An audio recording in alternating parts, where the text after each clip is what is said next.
পৃথিবীর সর্বোচ্চ হতভাগা সন্তান হলো আব্রাহাম খান জয়। একজন সুপারস্টারের সন্তান, অথচ জয় হতে পারত রাজপুত্র। তার আগমন হতে পারত রাজপুত্রের সিংহাসনে বসানোর মতো জাঁকজমকপূর্ণ। হয়নি শুধুমাত্র জয়ের চরিত্রহীন বাবার জন্য। শোনা যা, দুইবার অপু বিশ্বাসের গর্ভপাত ঘটিয়েছিল শাকিব খান। বলেছিলেন বাচ্চা নিলেই ডিভোর্স। কিন্তু 7-8 বছর সংসারের পর অপু বিশ্বাস জয়কে আর মেরে ফেলতে চাননি।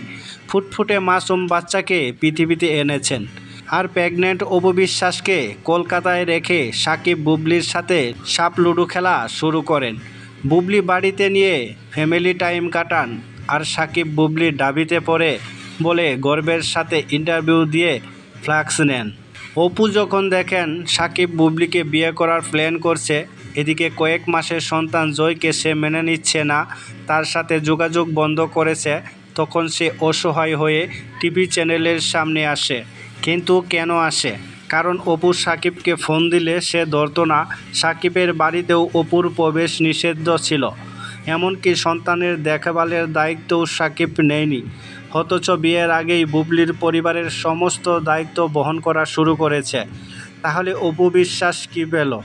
একটা হিন্দু মেয়েকে ধর্মান্তরিত করলো সাকিব, তার বাচ্চাকে তাকে সরাসরি অস্বীকার করলো।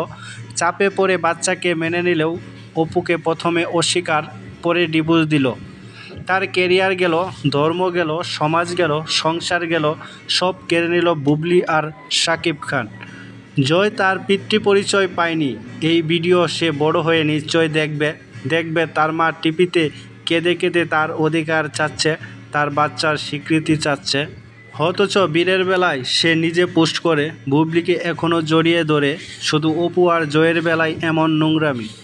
সাকিব খান বোধহয় মেগাস্টার হিসেবেই সফল। বাবা কিংবা স্বামী বা মানুষ, কোনোটাই যোগ্য নন তিনি। অথচ সাকিব অপু জুটি সাকিবকে নাম্বার 1 বানিয়েছে। সে অপু যতই আনস্মার্ট হোক, এই জুটির অবদান অস্বীকার করলে সাকিব নিজেকেই অপমান করবে। অবশ্য সাকিবের সেই বুথ আছে কিনা কে জানে।